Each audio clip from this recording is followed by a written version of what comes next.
Una semana más nos encuentran aquí con las botas puestas y hoy también con el salvavidas deberíamos ir, porque nos vamos al mar, a alta mar, para hablar de la batalla de Midway. Y lo vamos a hacer como siempre con expertos. El primero de ellos, el que no puede faltar en el programa, José Manuel Fernández López. Sí.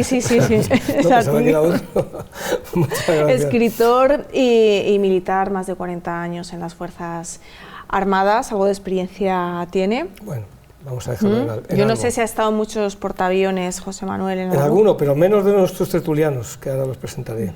Pues bienvenidos a este programa, como dice Bensi, con las botas puestas. Esperamos que estén bien impermeabilizadas porque nos vamos a mojar, en el sentido literal de la palabra metafísico. Y decir que el tema de hoy, porque hay que decir también el tema, ¿no? Es, almirantes, portaaviones y suerte, el control del mar. Y para eso pues nos acompañan dos personas que creo que pueden ilustrar perfectamente esta tertulia de amigos, ¿no? De amigos al cine, al mundo histórico y al mundo militar. No sé, ¿los presentas tú, los presento yo? Preséntalos tú, que los conoces bien. Pues venga, vamos allá. Don José Luis Enrex de Acedo, bienvenido. Ha estado sirviendo y sirve, lleva más de 40 años en el mundo militar, en la Armada Española. Ha navegado, yo creo que por los 5 continentes, y ha formado parte de varias... Por 4, me está diciendo. Ha mandado 3 buques y diversas embarcaciones de todo tipo, y además ha participado en muchos ejercicios nacionales e internacionales con nuestros aliados. Actualmente es el director de la Escuela de Guerra Naval. Bienvenido y gracias por estar aquí. Muchísimas gracias, para mí es un placer también. Y con nosotros está Miguel Ángel López de la Asunción. Bienvenido. ¿Qué tal? Miguel Ángel es un hombre que es licenciado por la Universidad Complutense en Filología Inglesa, ha estado vinculado al mundo de la aviación comercial, al mundo de la enseñanza, pero profundamente es un investigador, es un escritor, conferenciante e investigador. Quizás sea la persona que más sabe, yo me atrevo a decir que de España o del mundo, de la gesta de valer de los últimos de Filipinas, tanto que incluso ya está dando... Esas investigaciones están dando fruto fuera de nuestras fronteras. Bienvenido y gracias por estar aquí. Un placer y muy ilusionado por compartir con vosotros una película de cómo Ahora damos unos salvavidas y saltamos todos al agua, como ha dicho Nancy, porque eso es así. Pero eso es un poco lo que vamos a hablar sobre estos grandes tertulianos que nos acompañan y todos ustedes sobre la batalla de Midway, que yo creo que pues Bensi nos puede decir algo de esa ficha técnica, ¿no? De la película, al menos de la película. Porque luego de la batalla ya hablaremos y nos va a ayudar este film del año 1976. Habían pasado poco más de 30 años desde que se dio este hecho histórico fundamental. Luego explicaremos por qué, para dar un vuelco a la Segunda Guerra Mundial. Bien, la película está dirigida por Jack Smith, que no sé si les sonará mucho, pero a lo mejor si les digo Harper, investigador privado, o Aeropuerto 75... a lo mejor ya les va sonando un poquito más. El reparto es estelar, muchísimas estrellas de Hollywood, pero solo les voy a dar 2 nombres, Charlton Heston y Henry Fonda, que tienen más protagonismo. Luego verán muchos otros grandes actores de la época dorada de Hollywood, pero les dejo que lo vayan descubriendo a lo largo que avance el metraje. Una película con una producción importante, bien ambientada, aunque luego ya discutiremos sobre esto, sobre los portaaviones, los aviones, los estadounidenses, la Armada Imperial japonesa. Luego hablaremos sobre ellos con nuestros expertos, y ahora les vamos a dejar ya con la película porque estamos deseando embarcarnos a ver qué pasa. Les invitamos a que disfruten de esta película, como ha dicho Bensi, y que descubran lo importante que es el control del mar. Luego hablaremos de ello, y cómo pues, un grupo de portaaviones pueden decidir, luego hablaremos de la Segunda Guerra Mundial, sobre todo esos 3 entes, ¿no? Los almirantes, los portaaviones y la suerte, que es muy importante, ¿no? Les dejamos con la película.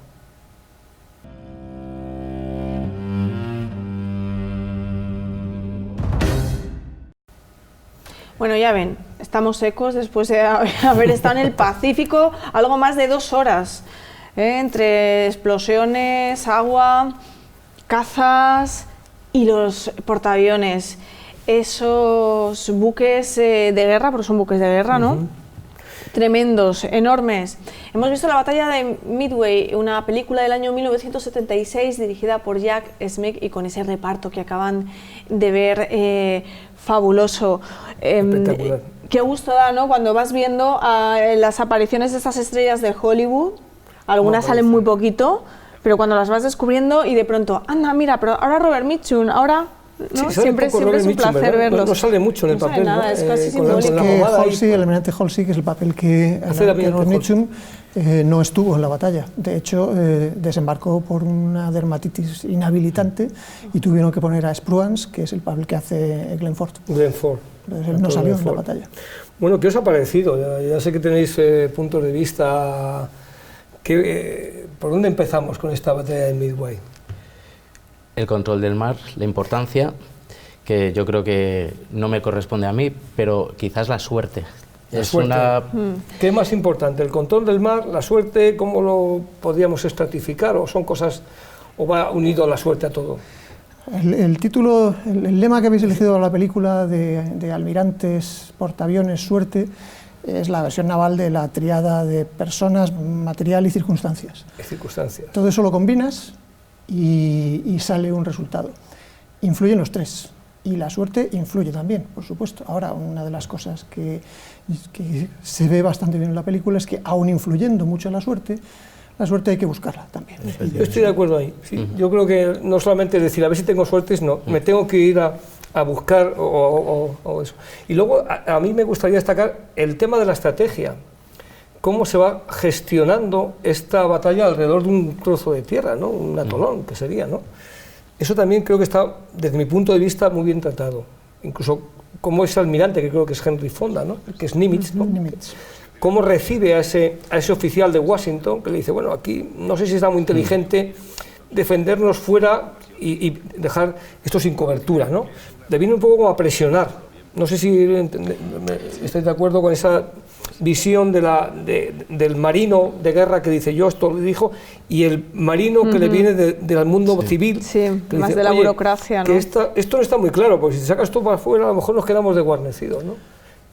El papel que hace de ese representante que viene del mando de la Marina, del almirante King, es en un momento en el que las cosas todavía no están tan claras. En ese momento, en Estados Unidos había una psicosis tremenda. Estamos hablando de 6 meses después de Pearl Harbor. Había una psicosis tremenda de que los japoneses iban a invadir. Podían atacar la costa oeste. Sí. Es el ambiente ese que se describe en 1941 en la película de Spielberg. Había una auténtica psicosis. Entonces había una preocupación política tremenda que eso pudiera ocurrir. Y lo que temían en la Marina y por supuesto a los niveles políticos es que se produjese un ataque, a la vez que en el escenario, en Hawái, que era donde habían sido atacados, el almirante Nimitz y los servicios de inteligencia estaban bastante convencidos de que el ataque se iba a producir en Midway. No lo sabían seguro, pero tenían indicaciones que les hacían pensar que iba a ser por ahí, y esas indicaciones no acababan de convencer al mando en Washington. Una de las razones por las que digo que la suerte hay que buscarla es cómo son capaces de, poniéndoles un cebo a los japoneses, para que ellos sabían que iban a atacar sobre un punto que era Alpha Foxtrot. Sí. Que podía ser las Aleutianas, que podía ser la costa oeste, podía ser Hawái, podía ser Midway. Les ponen un cebo que los japoneses que está bien reflejado en la película, cuando dice, muy bien detallado en la película, tiene problemas que les confirma que el objetivo va a ser Midway. Por eso digo que es que la suerte, además de tenerla, hay que buscarla. Hay que buscarla, estoy de acuerdo. Perdón, se insiste, nada más empezar la película ya encontramos una leyenda diciendo, bueno, la importancia que tuvo esta batalla, porque realmente la tuvo, y de hecho se habla que fue decisiva para dar un vuelco a la Segunda Guerra Mundial. Sí. Fue un punto de inflexión. Realmente, y desde el punto de vista militar, cambió todo el potencial de Japón, que se basaba mucho en la Armada, pero tenemos que decir que la importancia que se daba a la infantería era por parte del gobierno japonés mucho mayor, pero necesitaba este apoyo de la Armada.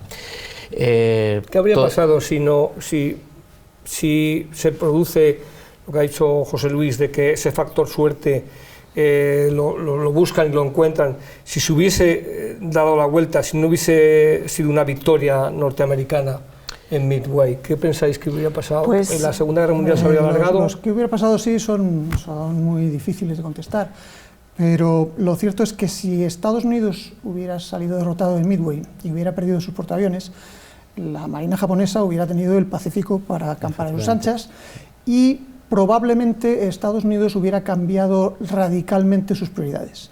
Entonces hubiera atendido mucho más al Pacífico y mucho menos a Europa. Y eso hubiera tenido un impacto tremendo. O sea que los desembarcos de Normandía, del norte de África no y de Italia, probablemente al esfuerzo bélico llevarlo al Pacífico.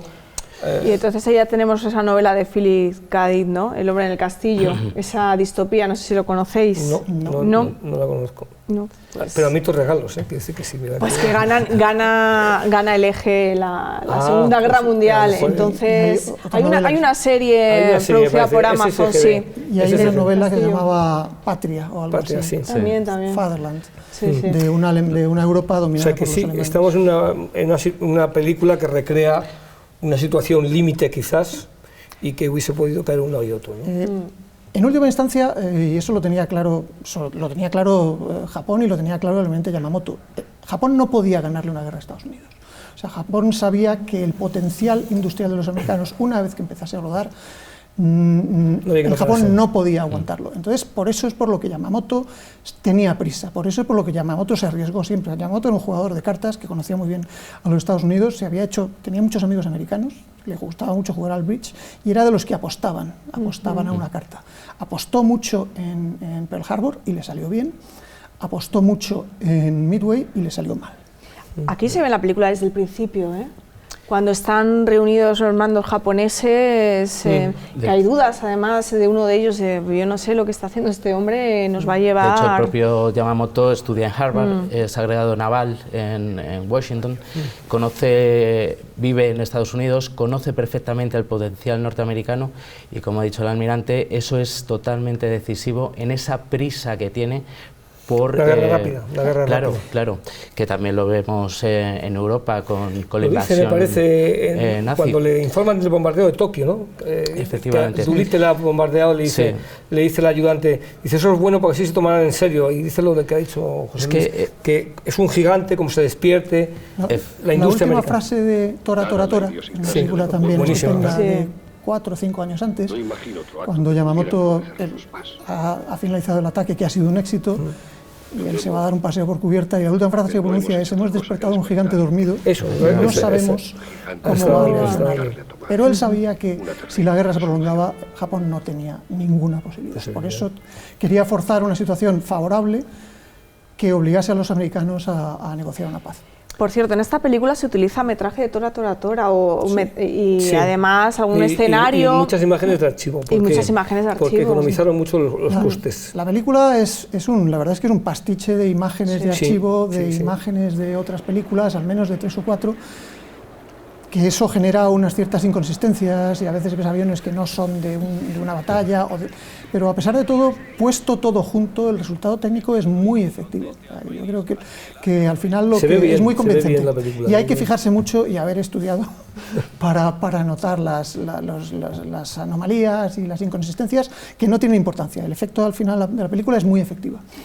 Claro, para los que somos profanos en esto, pues claro, evidentemente no diferenciamos los aviones si corresponden o no corresponden con la época, pero dicen que, claro, en el año 1976 ya tampoco quedaba tanto material de esa época de guerra como para filmar, porque la producción fue enorme. La película está filmada en un portaaviones americano, que es el Lexington, que no estaba en servicio todavía en 1941, entró en servicio un año más tarde. Habían hundido al Lexington original, lo habían hundido los japoneses en la batalla inmediatamente anterior a Midway, en el Mar de Coral. Entonces toda la película, la parte que se rodó en el Lexington, que era un portaaviones de la Segunda Guerra Mundial, pero muy modernizado. A pesar de lo cual, bueno, es muy efectivo. Hay bastantes cosas que se nota que no es de esa época y curiosamente se nota sobre todo cuando hasta las escenas de los japoneses están rodadas en Lexington y ahí se nota mucho que no son los protagonistas japoneses porque la isla La superestructura de los portaaviones americanos estaba en estribor, en la derecha del barco, y en los portaaviones japoneses estaba en babor. Entonces, en las escenas en las que están tomadas de fuera y quiere simular que es un portaaviones japonés, le dieron la vuelta. Invirtieron la imagen para por otro lado. Pero las escenas en las que se veían los aviones despegando no se puede del puente, no se puede hacer. Pero a pesar de todo, son detalles que tienes que estar muy metido para que te salte a la cara, y para el gran público yo creo que es absolutamente no nos damos cuenta. Claro, portaaviones, hemos dicho al principio, esos grandes gigantes, esos sí que eran gigantes, bueno, son gigantes los portaaviones, y bueno, aquí vemos una ínfima parte de lo que es un portaavión, pero los que conocen los portaaviones, contándonos un poquito cómo... Bueno, fue una lucha que yo creo que es lo que ha dicho José Luis y Miguel Ángel, que a raíz de esta batalla emerge el poder del portaaviones sobre el acorazado, ¿no? Corregirme si no es así.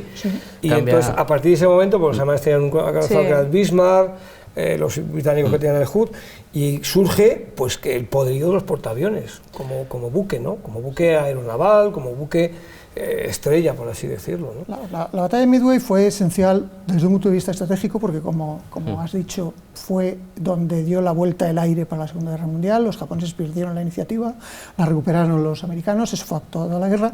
Y luego, desde el punto de vista, digamos, táctico, fue muy importante porque es donde se confirmó que efectivamente el barco capital, lo que siempre... ya no era el acorazado. Era algo que ya se estaba viendo venir y ya había teorías que lo avanzaban, pero no se había confirmado nunca de una manera tan clara. Midway fue la primera vez, la primera gran batalla naval de la historia en que las dos fuerzas que se enfrentaron no se vieron. Todo se hizo con aviones. Había habido un ensayo en el Mar del Coral, pero no de estas dimensiones y no de esta importancia. A partir de ahí estaba perfectamente claro que el buque que de verdad iba a cortar el bacalao en las batallas navales era el portaaviones. O sea, que podríamos decir que el mar se toma por el aire a partir de ahora, un poco. Bueno, eso hablaremos del control del mar, ¿no? Del poder naval. Pero aquí hay una combinación de los barcos. La superioridad es esencial en cualquier operación. Aquí cambia también el concepto ahora. Y curiosamente aquí Nimitz, el personaje real, tiene una importancia, porque él, que había empezado su carrera naval en un submarino, es uno de los primeros que apuesta... Nimitz es Henry Fonda, ¿no? Efectivamente. Es uno de los primeros marinos americanos que apuesta decididamente por la importancia del portaaviones. Y de igual manera, Yamamoto ha comprobado que es fundamental. La suerte también de tener preparado por los servicios de inteligencia japoneses, daban por hecho que uno de los portaaviones... Sí, estaba averiado, ¿no? Estaba hundido, de hecho, lo daban como perdido. Y bueno, Yorktown, me parece que era, el Yorktown, que había sido hundido en el Mar del Coral, ¿no? La batalla del Mar del Coral, unos días antes. O teóricamente había conseguido llegar a puerto y... Estaba en reparación, me parece. Sí, el jefe del barco había dado una previsión de 90 días para arreglarlo. Sí. Y Nimitz le ordena ponerse en movimiento en 72 horas y lo consigue. Eso no es suerte. Suerte es quizás, como decíamos antes, Picasso decía que podemos tener musas, pero nos tienen que encontrar trabajando. Es decir, la suerte ha sido que los servicios japoneses lo dieran como perdido. Pero el factor de rapidez, de trabajo, de superación, ¿no? La superación de poner a un buque operativo en menos tiempo de lo previsto, ¿no? El elemento esencial en esta batalla, el que yo estoy convencido de que es el que decidió el resultado de la batalla, es que los americanos sabían bastante bien lo que los japoneses querían hacer, por dónde venían, cuántos eran, y los japoneses, hasta bien entrada la batalla, estuvieron completamente ciegos. Ellos creían que los portaaviones estaban en Hawái todavía, y además creían que había solamente dos, el Hornet y el Enterprise, porque estaban convencidos de que el Yorktown se había hundido en el Mar del Coral por las averías que le habían producido. ellos no sabían realmente a lo que se estaban enfrentando y desde luego no se imaginaban que los norteamericanos estaban esperándoles al noreste de Midway. Claro.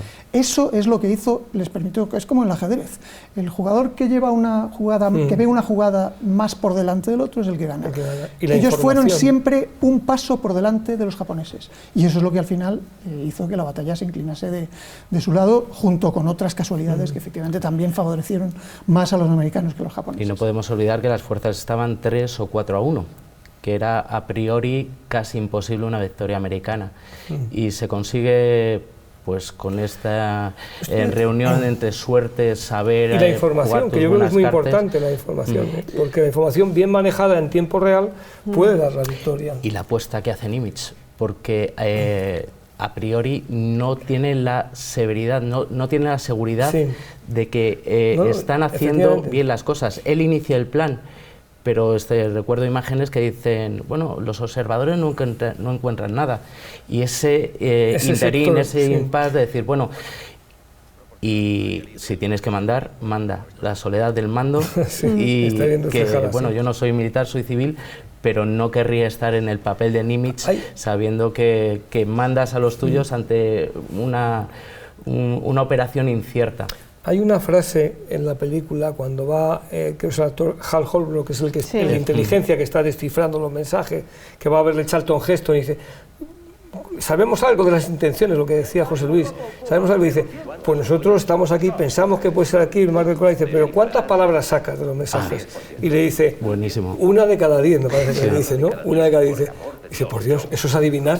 Le dice, diciendo, hombre, eso no es sacar información. Dice, pues, hombre, nosotros le llamamos criptoanálisis. No, análisis, me parece.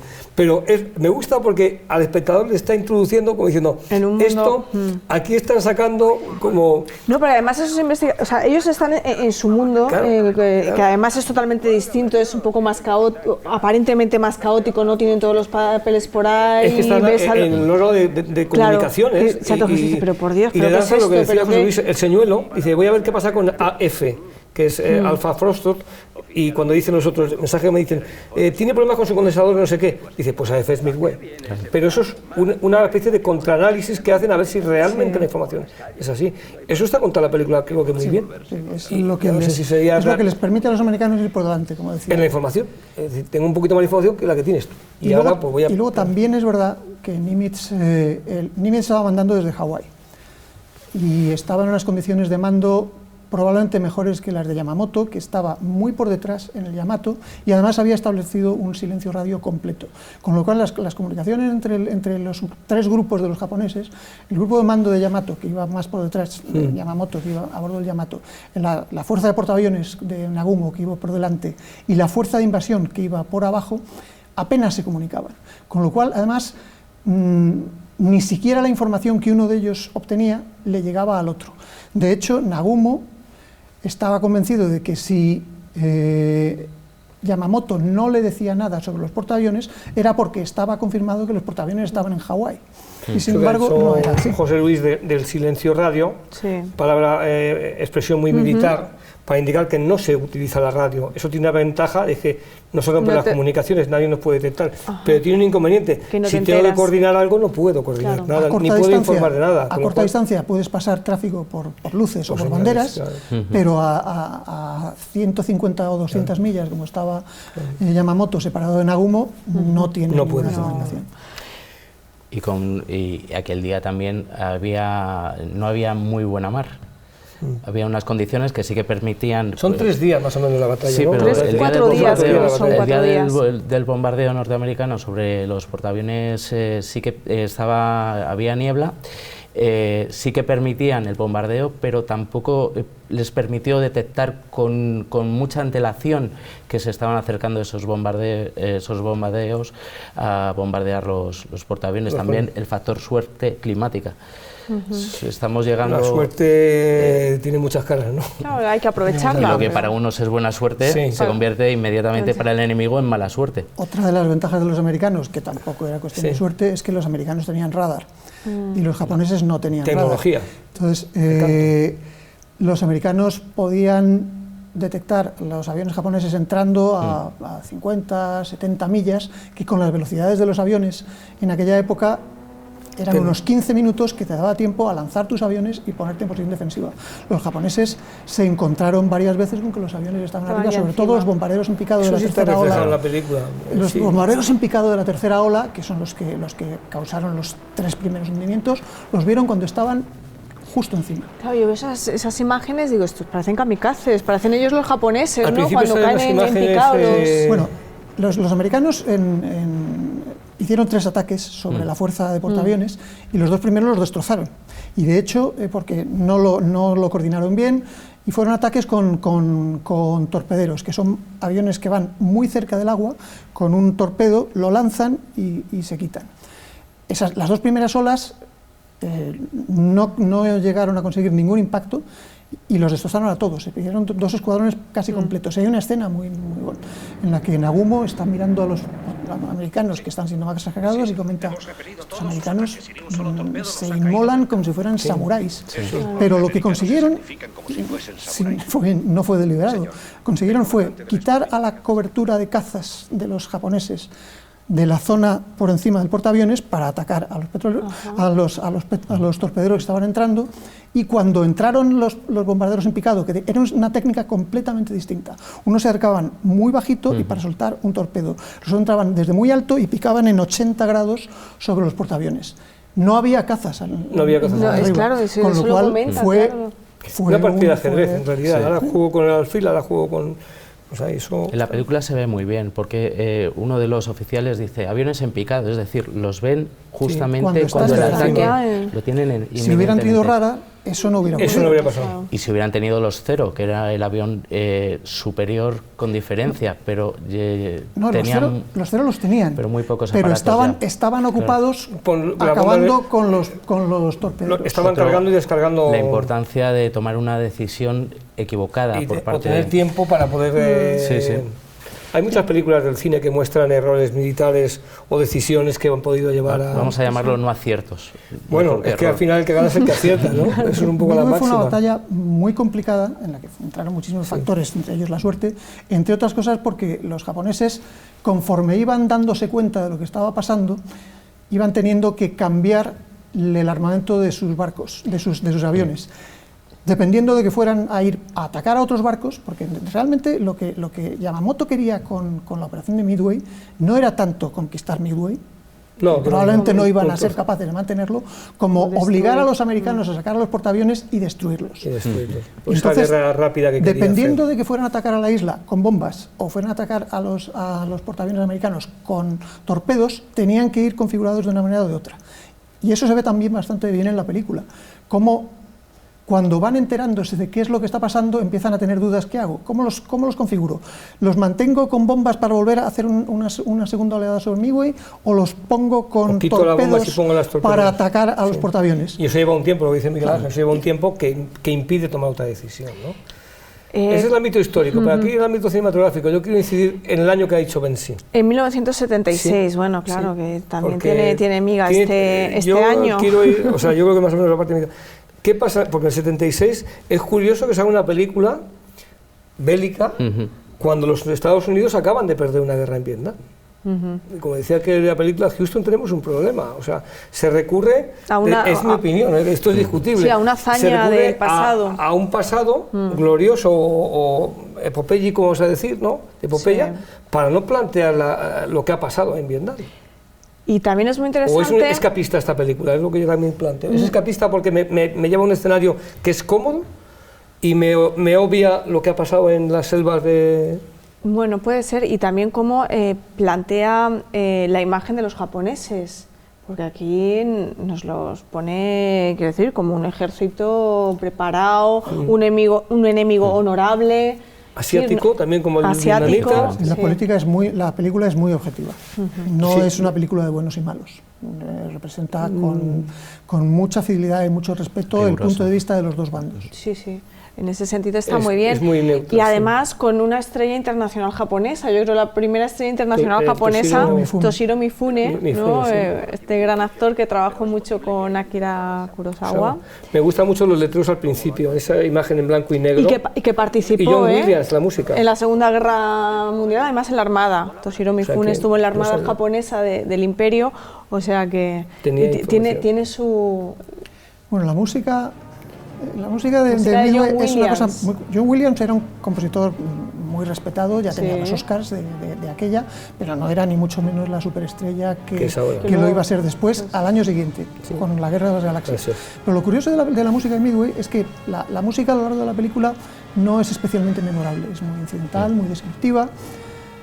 Solo hay un tema reconocible, que es el de los hombres del Yorktown, que suena aquí y allá, y cuando la película se acaba y empiezan los títulos de crédito, suena la marcha de Midway, que es el único momento en la película que suena, y la marcha de Midway es de las mejores músicas que ha compuesto nunca John Williams. Es una marcha garbosa, vigorosa, vital, que ha cobrado vida propia, porque está en todas las antologías de John Williams, es la que le pedían cuando hacía conciertos con los Boston Pops, pero curiosamente solo aparece en los títulos de crédito.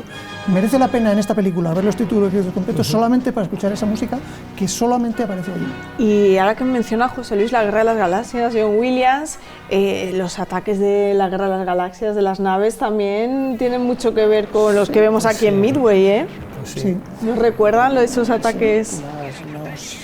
Los cazas en X de La Guerra de las Galaxias son como los Dauntless de esta película, y los cruceros imperiales son los... Claro.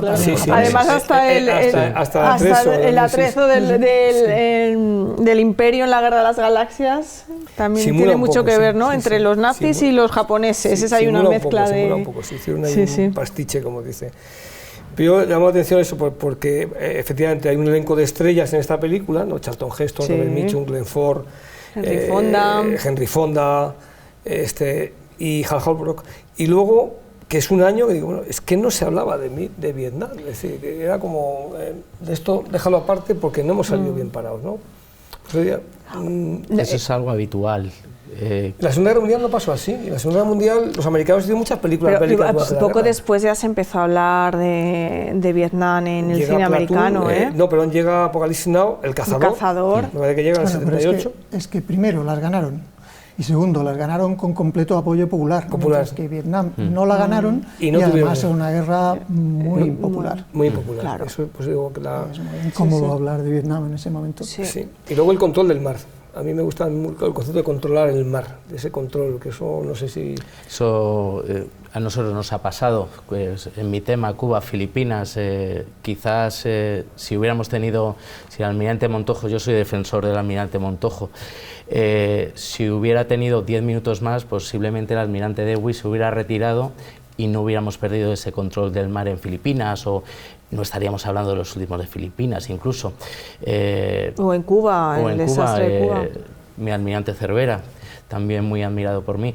Yo creo que es fundamental porque si bien, y ahora se me enfadará el almirante, yo creo que las guerras se ganan en tierra, el factor principal que puede decantar la victoria de un lado o de otro, indudablemente es el control. Bueno, el poder naval, ¿no? O sea, ¿cómo lo denominaríamos a eso? Control naval. Las guerras se ganan en todas partes. Lo que pasa es que tradicionalmente, y si vemos la historia, las potencias marítimas han ganado las guerras, a las potencias continentales. El control del mar es un concepto que, bueno, muy relativo, o sea, es el heredero de otro concepto más, para no ponerme muy doctrinal, muy pedante, de otro concepto anterior, que es el dominio del mar, muy asociado con Mahan, que es irreal, porque nadie domina el mar, el mar es demasiado grande. El concepto del mar es, el control del mar es uno de los cometidos que se le asigna a las armadas, de ser capaces de, en términos relativos, o sea, en un periodo de tiempo limitado, en una zona limitada, ser capaz de utilizar la mar en tu beneficio o negárselo al de frente. Y esto se consigue con medios navales, evidentemente. En última instancia, las batallas en Europa se terminan en tierra, pero se ganan con logística y en la mar. Claro, se lo digan Pues a la logística Napoleón, es muy ¿no? importante, También. sí, ahí estoy de acuerdo. Creo que tenéis razón los dos, porque son diferentes puntos de vista de verlo, pero la logística es muy importante. Un punto de vista que voy a introducir, a ver qué os parece, en la historia de amor esta que ponen aquí de la japonesa con el hijo de Charlton Heston, sobra un poco, ¿no? A mí me parece que está traída por los pelos. Yo creo que está sostenida con y además los es que rulos. no acaba de aportar cuaja, nada no ni cuaja. estar integrada Pero en la históricamente historia. introduce un tema muy Sí, sí, sí, interesante, sí, eso que sí. es todos esos japoneses, alemanes, nacidos muchos de ellos ya en los Estados Unidos, y Que que fueron durante metidos en campos, fueron pues recluidos En campos. socialmente. Es un tema a mí me interesa mucho. ¿Cómo se sentirían esos alemanes que no podían, en el punto de vista lingüístico, incluso se adiestró a personas norteamericanas que no sabían hablar alemán porque no se fiaban de militares norteamericanos de origen alemán? Ni por japonés, ejemplo. claro. Ni japonés. Es un tema muy interesante. Quizás la historia de amor está pensada en el mundo del cine pues para atraer a un público que de otra manera nos hubiera acercado. En nuestra película Los últimos de Filipinas también está Tala y está Chamizo. Es de alguna manera un reclamo.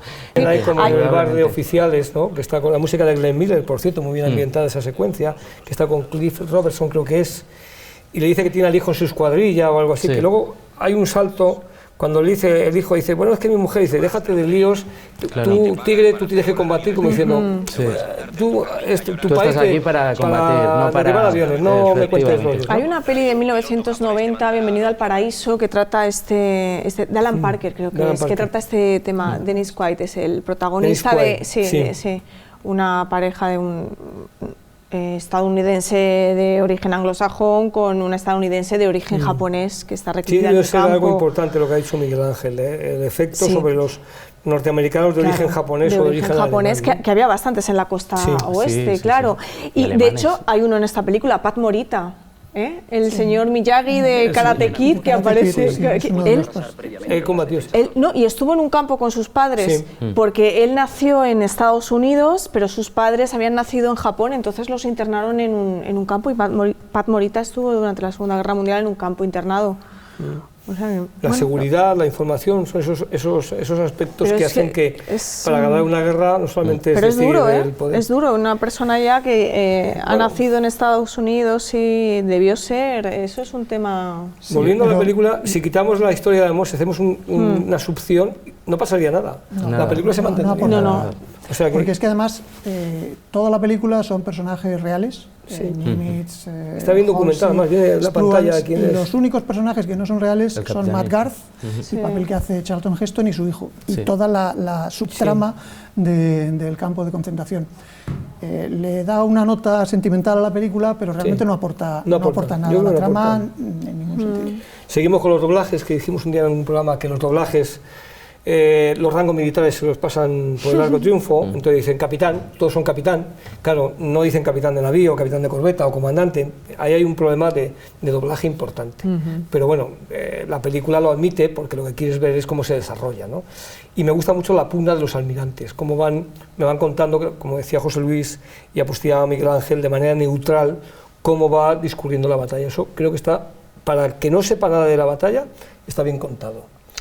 Y si me pierdo, siempre hay un letrerito que me pone quién es el que está hablando, que eso es muy importante, porque si no, se convierte en un documental. Y además es que participan muchos mandos y llega un momento en que te puedes liar si no te lo cuentan bien. Yo a ese respecto sí suscribo lo que dicen. Lo del poder naval o marítimo, imagino que es una evolución de la estrategia del cañonero, ¿no? De aquellas del siglo XVIII, XIX, cuando los barcos o buques se ponían alrededor de las ciudades para doblegarlas. Pero aquí me gusta que, aunque es una batalla que nos cuentan que se libra como en tierra, pero en realidad estamos sobre el mar, está hablando lo que piensa uno y lo que piensa el otro.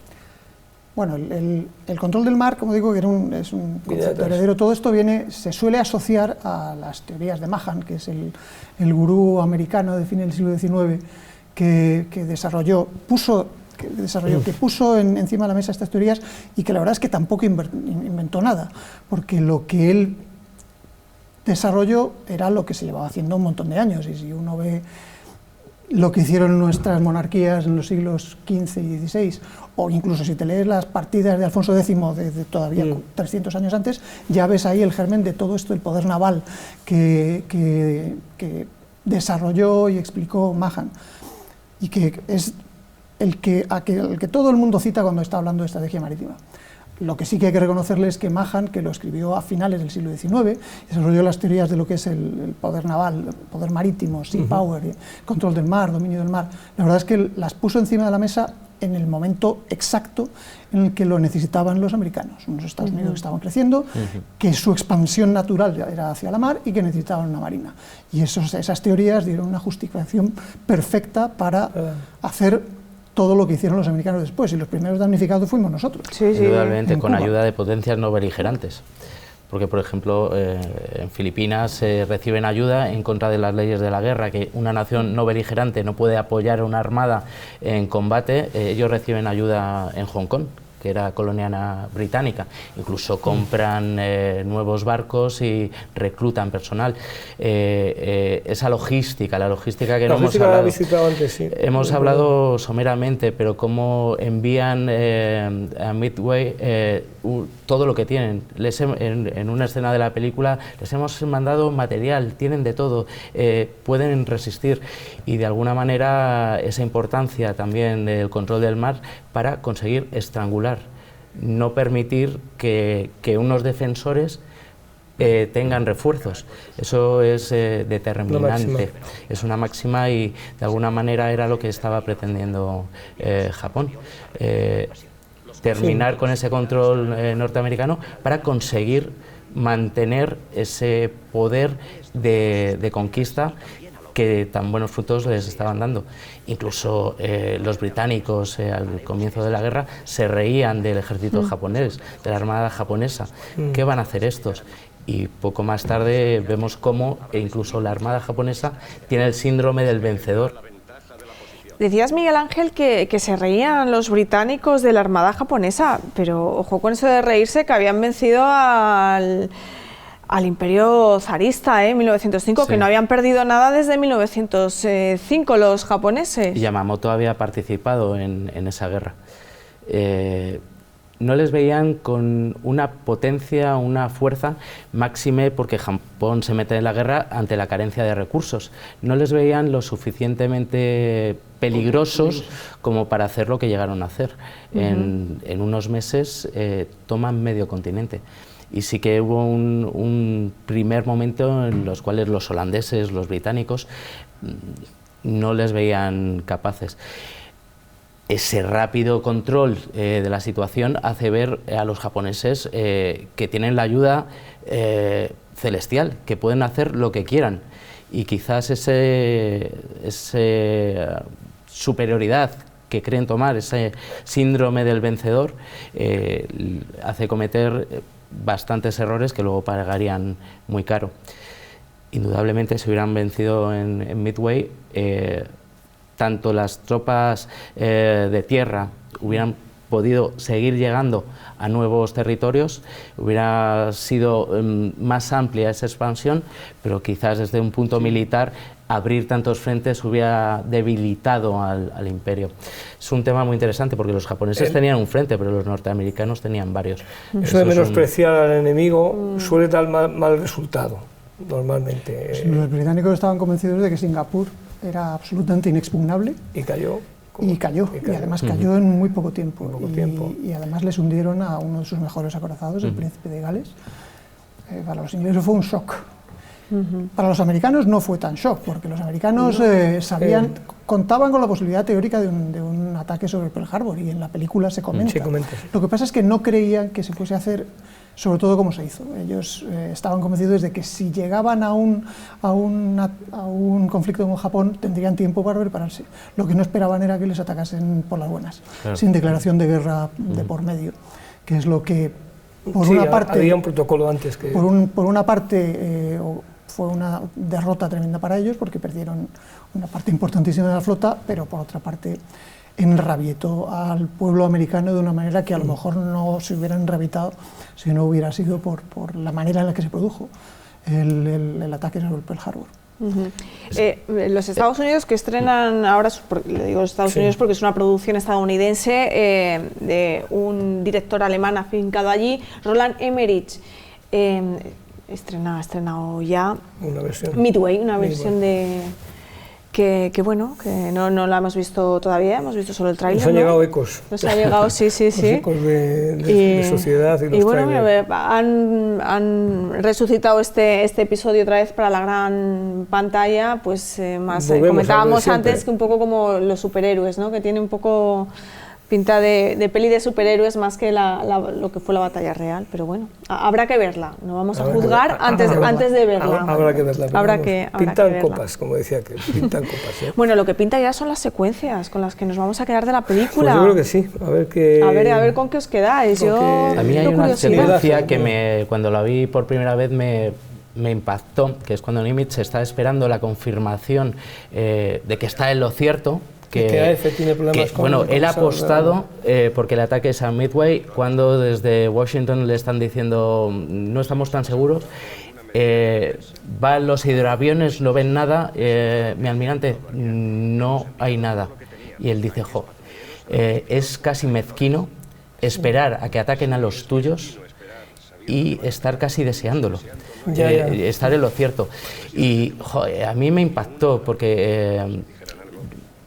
antes estábamos hablando, antes de comenzar, yo soy un español antiguo, me muevo por valores, pero el valor, el compañerismo, bueno, he apostado todo a una carta, pero aún así estoy pensando en mis hombres, en los que están allí, en los que van a recibir este ataque, y me alegraría de alguna manera de estar en lo cierto, de que fueran a atacar. Pero, qué duro es. Y la soledad del mando. Lo que estábamos hablando, según vi la escena, yo pensé, yo no quiero ser Nimitz, yo no quiero estar en esta situación. Hay que valer para esto y tomar unas decisiones. En mi carrera profesional yo he tenido ciertos puestos de responsabilidad. Y a mí me decían en situaciones, bueno, yo te pago para que decidas, no para que aciertes, pero no te equivoques. Me vino eso es muy empresarial, ¿no? Sí. Me vino a la cabeza la suerte de Nimitz y de saber o de tenerla de alguna manera con los pocos elementos que tenía. Porque sí que tenía una inteligencia, pero bueno, también en la película hay una escena que, bueno, ya nos engañaron previamente, igual nos han hecho ver que hemos picado, que han picado para que nosotros pensemos, y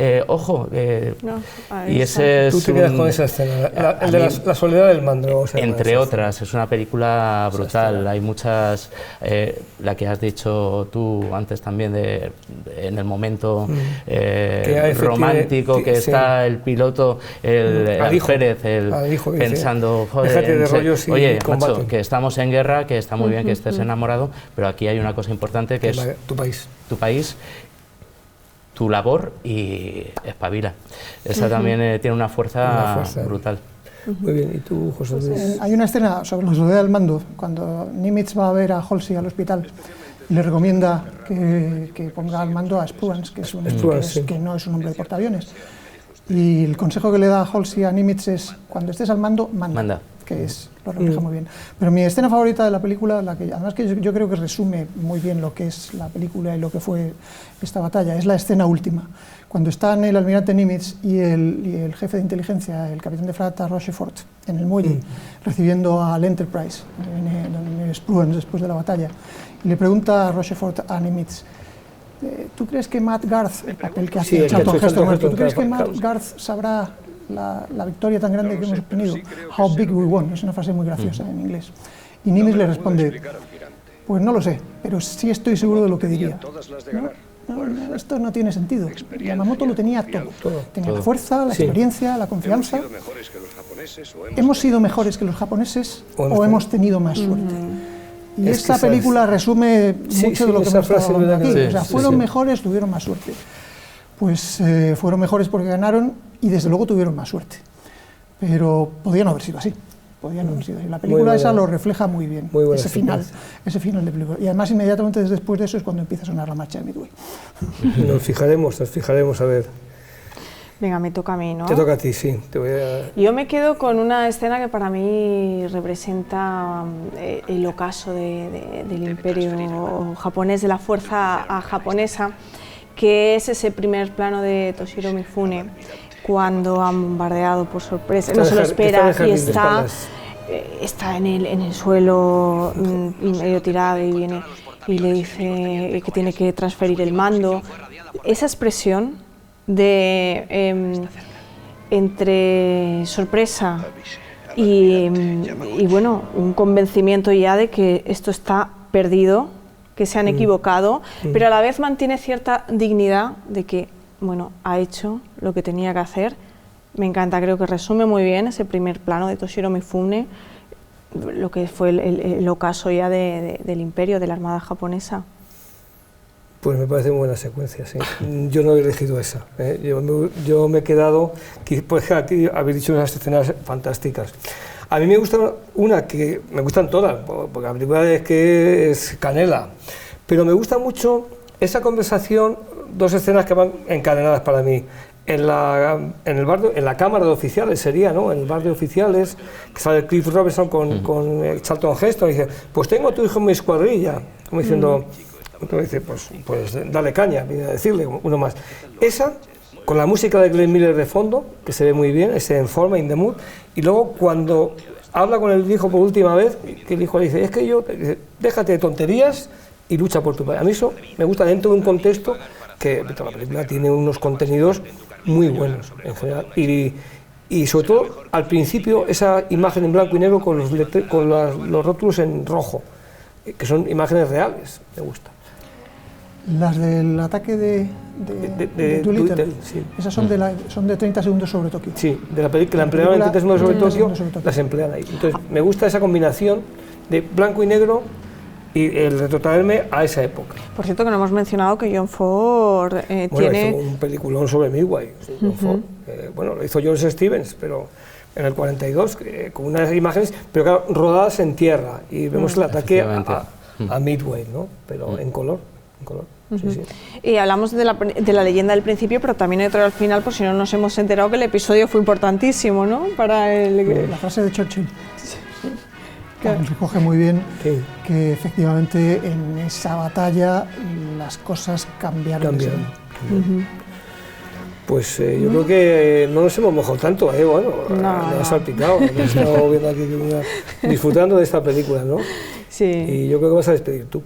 Bueno, pues, yo agradezco a José Luis por supuesto, tu presencia aquí y a Miguel Ángel que hayan estado aquí con nosotros, que nos habéis ilustrado, y dejo a Bensi que haga la despedida. Pues nada, solo despedirnos diciendo que no se pierdan, por favor, la semana que viene con las botas puestas, porque alguna que otra batallita tendremos que contar, seguro.